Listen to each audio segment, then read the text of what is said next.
नमस्कार विद्यार्थियों। भारतीय राजनीतिक विचारकों का हम अध्ययन कर रहे थे। भारतीय राजनीतिक विचारकों के अंतर्गत जवाहरलाल नेहरू के बारे में हम अध्ययन कर रहे थे। आज हम जवाहरलाल नेहरू के जो प्रजातांत्रिक समाजवाद के बारे में जो विचार है उसके बारे में हम अध्ययन करेंगे। प्रजातांत्रिक समाजवाद का तात्पर्य यदि हम देखें, प्रजातंत्र प्लस समाजवाद, इन दोनों विचारधाराओं के बीच समन्वय स्थापित करते हुए नेहरू जी भारतीय समाज की जो बुराइयां हैं, जैसे आर्थिक विषमता है, गरीबी है, बेरोजगारी है, दरिद्रता है, इन सब बुराइयों का समाधान प्रजातांत्रिक समाजवाद के द्वारा वो करना चाहते थे। और इसीलिए वो ये चाहते थे कि जैसे साम्यवाद है या मार्क्सवाद है, साम्यवाद या मार्क्सवाद जब लागू किया जाता है, हालांकि आर्थिक क्षेत्र के अंतर्गत समानता स्थापित रहती है, लेकिन इस विचारधारा के अंतर्गत व्यक्ति की जो स्वतंत्रता है वो खत्म हो जाती है। और यदि पूंजीवाद को लागू किया जाए तो आर्थिक केंद्रीकरण हो जाता है, पूंजी कुछ लोगों के हाथ में एकत्रित हो जाती है, शोषण अन्याय पर आधारित विचारधारा कह सकते हैं। इसलिए नेहरू जी ये चाहते थे कि आर्थिक क्षेत्र के अंतर्गत जो विषमता, अन्याय, शोषण की स्थिति है उसको दूर किया जाए, लेकिन उसको दूर करने के लिए हिंसा दमन की स्थितियों को लागू नहीं किया जाए, बल्कि लोकतांत्रिक आधार पर इन बुराइयों को दूर किया जाए। और इसके लिए उन्होंने प्रजातांत्रिक समाजवाद का रास्ता चुना। वो ये चाहते थे कि हम क्योंकि नेहरू जी की जो पूरी विश्वास था, पूरा उनकी आस्था थी, वो लोकतंत्र के अंतर्गत थी। और लोकतंत्र के अंतर्गत आस्था होते हुए भी वो ये चाहते थे कि भारत आर्थिक दृष्टि से समृद्ध बने, विकास करे, प्रगति के पथ पर अग्रसर हो। और इसीलिए उन्होंने लोकतंत्र के मार्ग को अपनाते हुए आर्थिक विकास के लक्ष्य को अपना लक्ष्य घोषित किया। और इसीलिए प्रजातांत्रिक समाजवाद का रास्ता उन्होंने चुना। इसके लिए उन्होंने ये कहा कि समाजवाद लोकतंत्र का अनिवार्य परिणाम है। समाजवाद लोकतंत्र का अनिवार्य परिणाम, तात्पर्य ये कि लोकतंत्र समानता, स्वतंत्रता पर आधारित है। तो समाजवाद को हम लागू करते हैं तो ये लोकतंत्र का ही परिणाम है।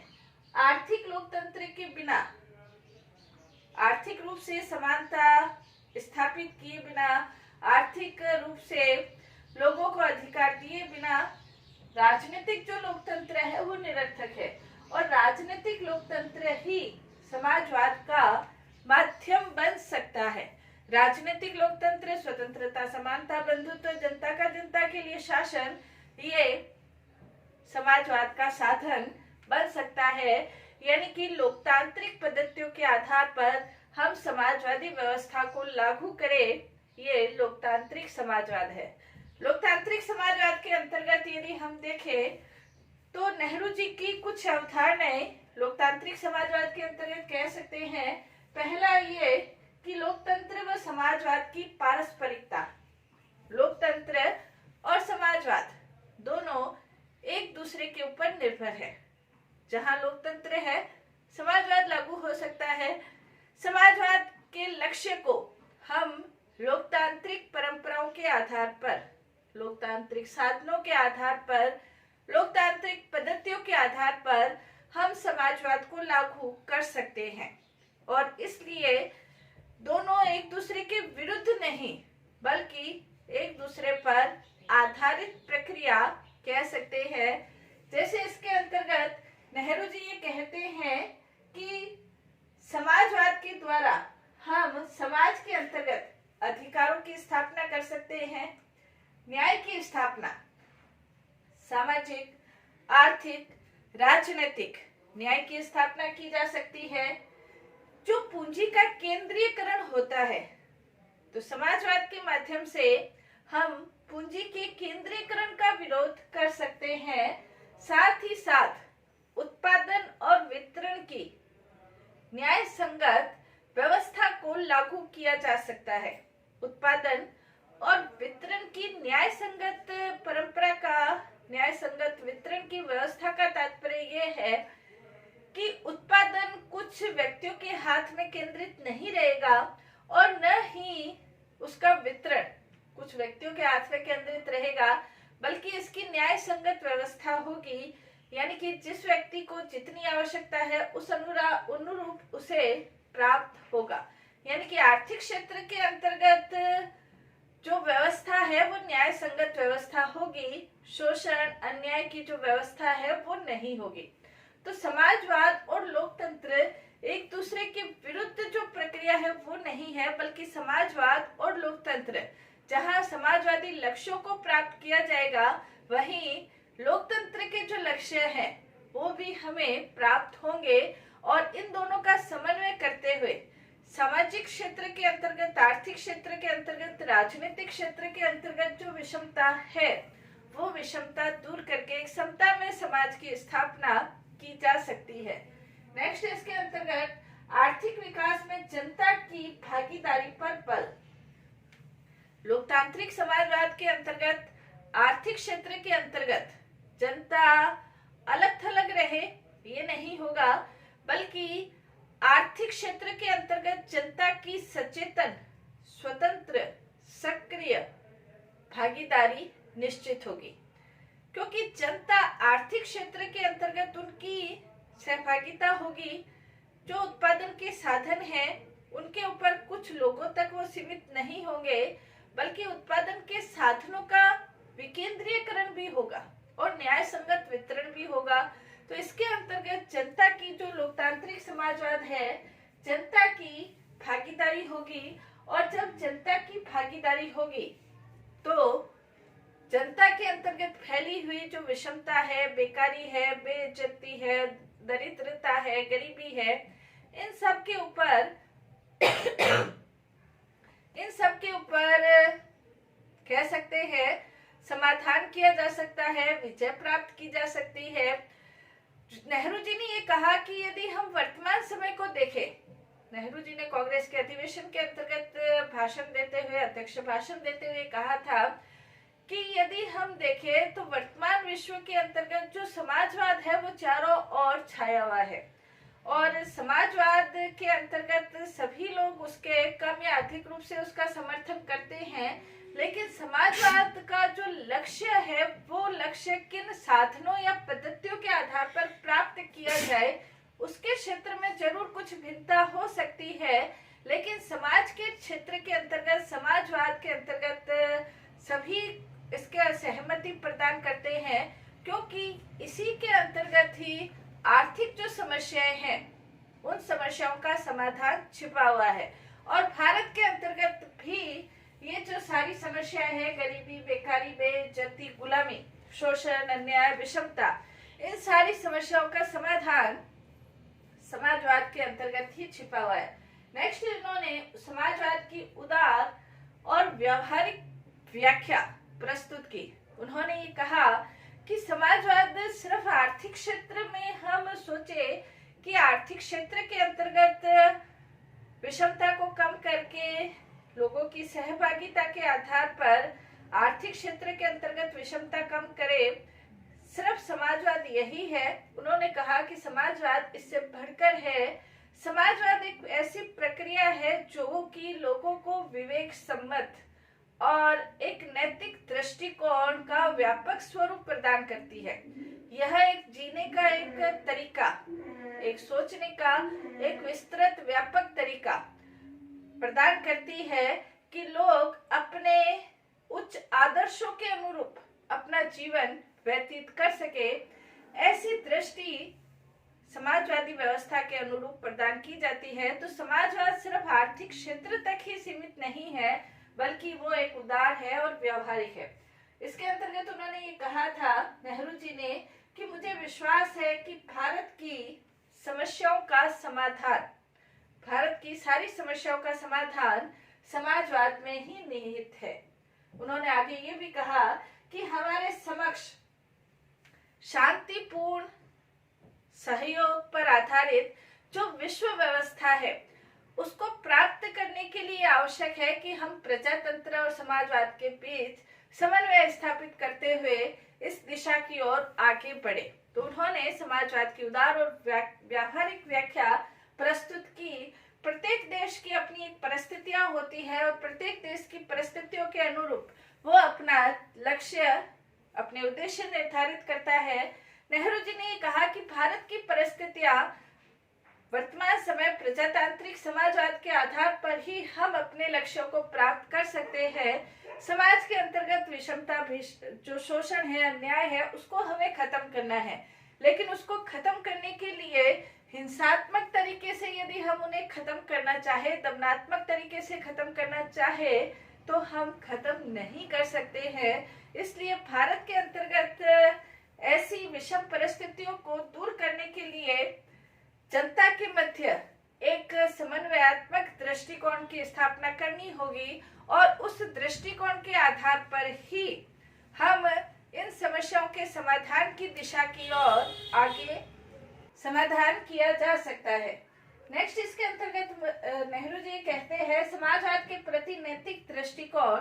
उन्होंने ये कहा कि हमें समाज के अंतर्गत श्रेष्ठता की स्थापना करनी है और श्रेष्ठता की स्थापना करने के लिए हम हिंसात्मक या दमनात्मक तरीकों के आधार पर समाज में किसी भी प्रकार की व्यवस्था को लागू करना चाहे तो वो व्यवस्था सही व्यवस्था, टिकाऊ व्यवस्था नहीं होगी, जनता के अनुरूप व्यवस्था नहीं होगी।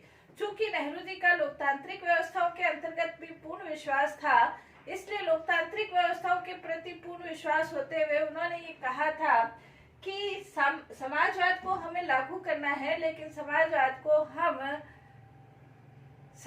को लागू करने के लिए हमें नैतिक दृष्टिकोण की आवश्यकता होगी। यानी कि समाजवाद को हम जनता के प्रति एक श्रेष्ठ दृष्टिकोण का निर्माण करके अहिंसा के आधार पर समाज में जागृति पैदा करके एक मानसिक परिपक्वता के आधार पर हमें समाजवादी लक्ष्यों को प्राप्त करना होगा। नेक्स्ट, इसके अंतर्गत उन्होंने ये कहा कि औद्योगिकरण तथा मिश्रित अर्थव्यवस्था की आवश्यकता। भारत के अंतर्गत औद्योगिक विकास की महत्वपूर्ण आवश्यकता है, लेकिन औद्योगिक विकास के साथ मिश्रित अर्थव्यवस्था स्थापित की जानी चाहिए। मिश्रित अर्थव्यवस्था से उनका तात्पर्य यह था कि जो शासन के अंतर्गत मूलभूत जो उद्योग है उनके ऊपर सरकार का अधिकार होना चाहिए और महत्वपूर्ण उद्योगों पर सरकार का अधिकार, लेकिन जो कुछ और उद्योग है वो निजी हाथों के अंतर्गत भी दिए जा सकते हैं। यानी कि पूर्ण रूप से सरकार पर आधारित अर्थव्यवस्था नहीं हो और पूर्ण रूप से निजी हाथों में आधारित अर्थव्यवस्था भी नहीं हो, बल्कि इनका मिला जुला रूप भारतीय आर्थिक विकास के लिए होना चाहिए। इससे क्या होगा कि जहां भारत के अंतर्गत आर्थिक समृद्धि, आर्थिक विकास के लक्ष्य को प्राप्त किया जा सकता है और वहीं पूंजीवाद के जो लाभ है वो भी प्राप्त हो सकते हैं, लेकिन इसकी बुराइयां, पूंजीवाद की जो बुराइयां हैं वो समाप्त हो जाएगी।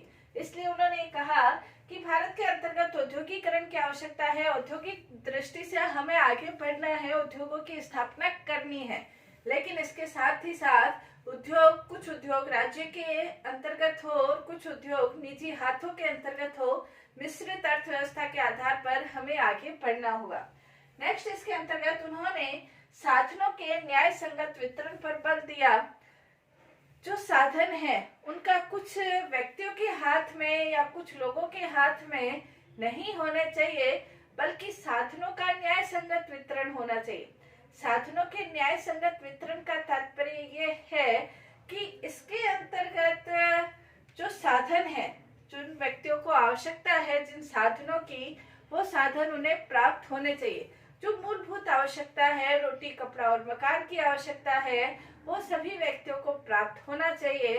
भूख के आधार पर कोई व्यक्तियों का जीवन समाप्त हो जाए या बीमारी से लड़ने का उनके पास पैसा नहीं रहे, शिक्षा प्राप्त करने का पैसा नहीं रहे, इस प्रकार की अर्थव्यवस्था नहीं होनी चाहिए, बल्कि सरकार के द्वारा शिक्षा, स्वास्थ्य, रोटी, कपड़ा, मकान, इन सब की व्यवस्थाएं एक लोकतांत्रिक समाजवादी व्यवस्था के अंतर्गत स्थापित हो सकती है, प्रजातांत्रिक समाजवाद के अंतर्गत स्थापित हो सकती है।